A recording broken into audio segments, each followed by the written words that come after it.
Man, oh man, oh man. You guys are awesome up there. Are you like in a choir or something?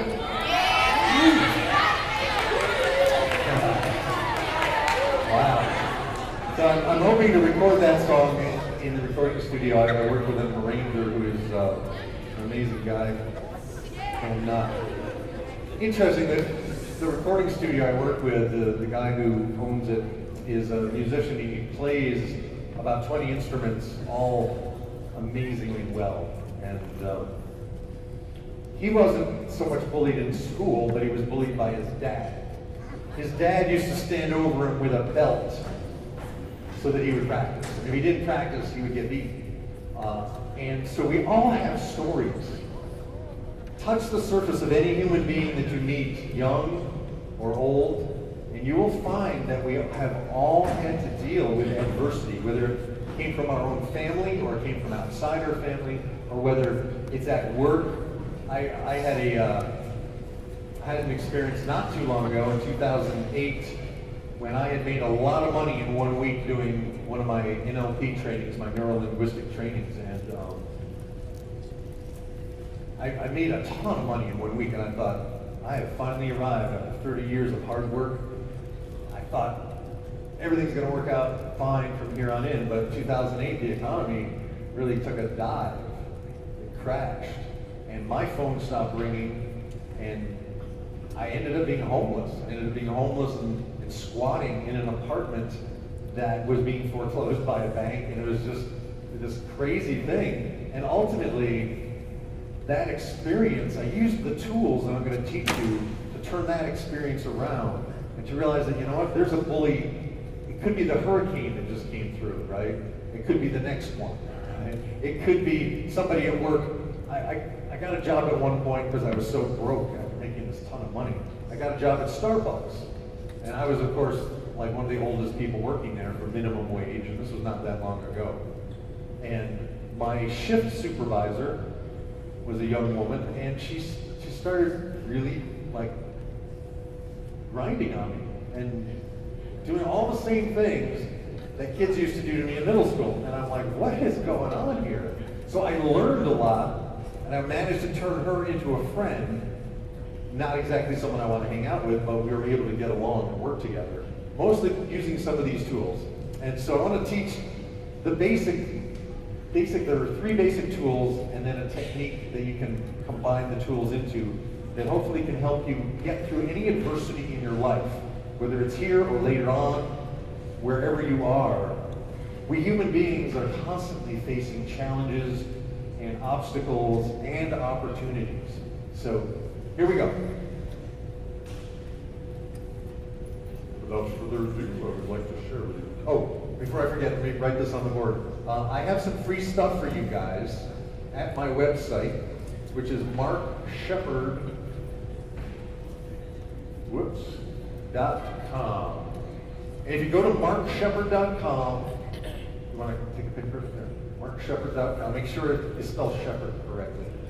There's no extra H or extra P. And at markshepard.com, there's a button on the main page. It says Bullyproof Team. Just click that, and I have some free stuff for you guys. I have some of my songs you can download for free. And you don't have to download them. You can listen to them right there, so you can stream them. And it's phone friendly. It's a very modern website.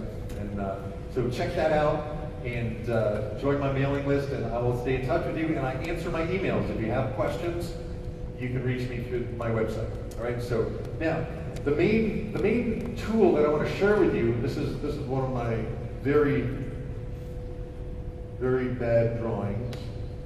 This is a side view of someone who is, they're smiling, there's their nose, and they, like me, have only a few hairs. However, you have great hair. Remember that when in doubt. Louis C.K., the comedian, said, you know, if I ever traded places with a homeless guy who had hair, I would do that in a minute. Because I know now what I know, and I would be able to be a famous comedian again in a short period of time, but with a full head of hair. So you guys, you're starting out well. Enjoy your hair, it's awesome. Okay, so anyway, so what we're gonna do is we're gonna breathe. And why are we gonna breathe? We're gonna breathe because when we are faced with a moment, I'm losing my sound every moment here. I think we're good. So when we are faced with adversity or someone gets in our face, I mean, you could literally be walking down the road one day and someone, you know, not in their right mind might show up and get in your face. One day I was driving with my family.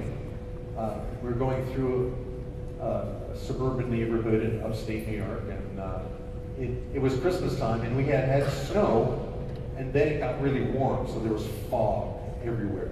And we could barely see. We're inching along, and out of the mist, this big guy with a pipe. And he was obviously drunk, and he was like looking for somebody. I was like, ah, and my dad was like, oh my God, this guy's gonna kill us. And my mom was like, oh no, do something, honey. And my sister was just like, ah. And I didn't even think. I just took a deep breath up the back of my body, let it out slowly, and I rolled down my window, and I stuck my head out the window. Now, meanwhile, this guy has a metal pipe about this long. And I said, excuse me, sir, may I help you? In the most friendly way possible. And he was like, huh? Oh, you're not the guy. Very business. And he walked me into the mist. And that was something I actually did kind of intuitively, but it worked. It was like, if someone's like kind of crazy angry or out of their mind, if you do something they don't expect, it will stop them. It will interrupt the pattern. And then you have a moment to redirect them in a more constructive way. But unless you are in charge of your brain and your mind, that ain't gonna happen. So the breath, taking a breath in, and this breath is a specific kind of breath that was used by warriors in ancient China, and they would breathe up the backs of their legs, pause, and kind of swirl the breath in front of their forehead, and then release the breath down the front of their body, swirling in front of their toes, and repeat. So they made a circle with their breath. So the in-breath is up the back of your body, and then you kind of swirl in front of your forehead, that's in-breath. And then you release down the front of your body, and then you swirl in front of your toes. And then you repeat. So that's step one. And we're going to put this all together in a minute. So you guys just breathe up the backs of your legs.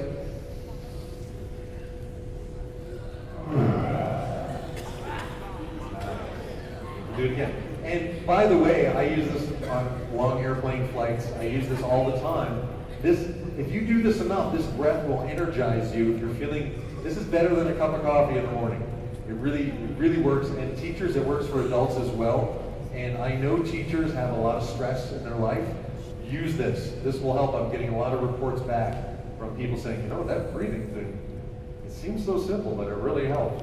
And the thing is, when you're breathing, you're oxygenating your brain. So it keeps you from going into fight or flight. And it keeps you able to solve problems. Because when we are in fear, or when we are filled with rage and anger, we're not solving problems, we're reacting. And that makes sense if you think we evolved with lions, right? Everybody here, including myself, we are all related to the first people who came from Africa. So we are all Africans. We're all African Americans. And we evolved with lions. Now, this technique would help you even if a lion attacked you, but however, you might want to just react if there's a lion. You might want to run or fight or climb a tree, right? But with people are far, far more dangerous than lions.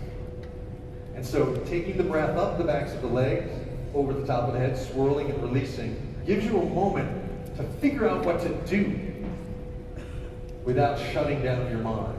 All right, the next piece is we want to ground into the earth. So we literally want to kind of have roots going down from our feet, down into the earth. I don't know if you guys can see over here. I don't know if this is even helping, it's probably too small. But So imagine, I don't know if you saw the Lord of the Rings movie with the tree people, the Ents. They have these like feet that are like roots. And I want you to just use your imagination and ground into that. Because when you use your imagination, study after study has shown that, for example, if you're a basketball player and you imagine getting shot after shot, if you imagine getting the pass and hitting it, that actually is as good as actually practicing it if you're focused. So use your imagination, ground down into the earth. So you're going to breathe. Everybody breathe. Ground. Nice. Cool. And now the third thing is the Toltec people of Mexico noticed that when they moved their eyes in a circle, they were able to not get upset about things. And here in this part of the world, to roll your eyes is kind of rude. However, it also has a really positive purpose, because if you're looking up, you're accessing the visual part of your brain.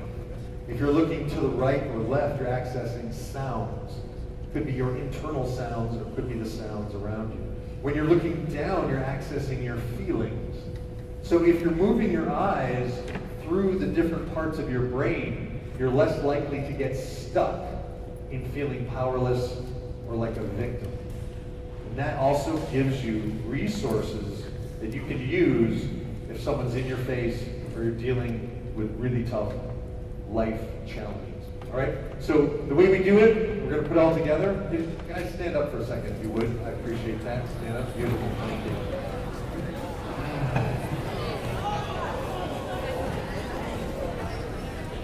All right. So what we're going to do, you don't need to talk about it.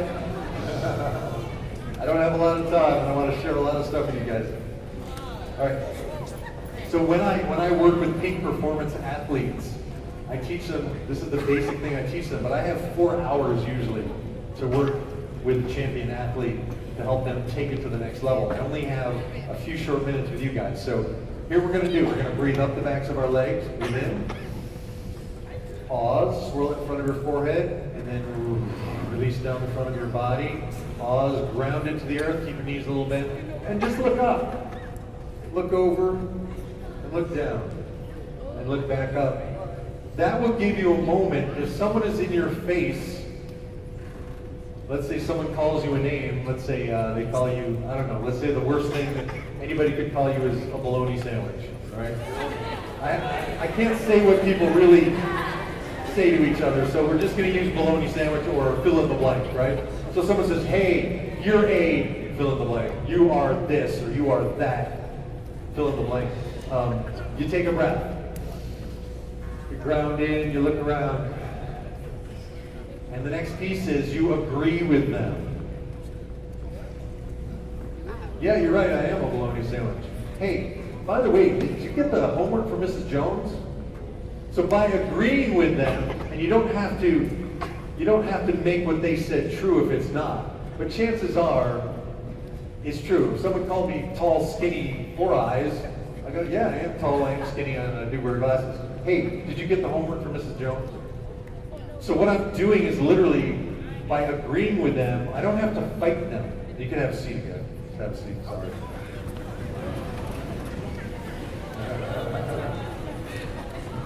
Yeah, we're sitting down now.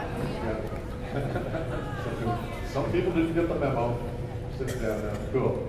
So by breathing, you control yourself. By changing your focus and looking around, gives you a moment to think. What did that guy say to me? What did that guy Shepard.com say to do? He said to breathe and look around and then agree. But this guy just said something really mean about me. Well, if what the person said is true, agree with them.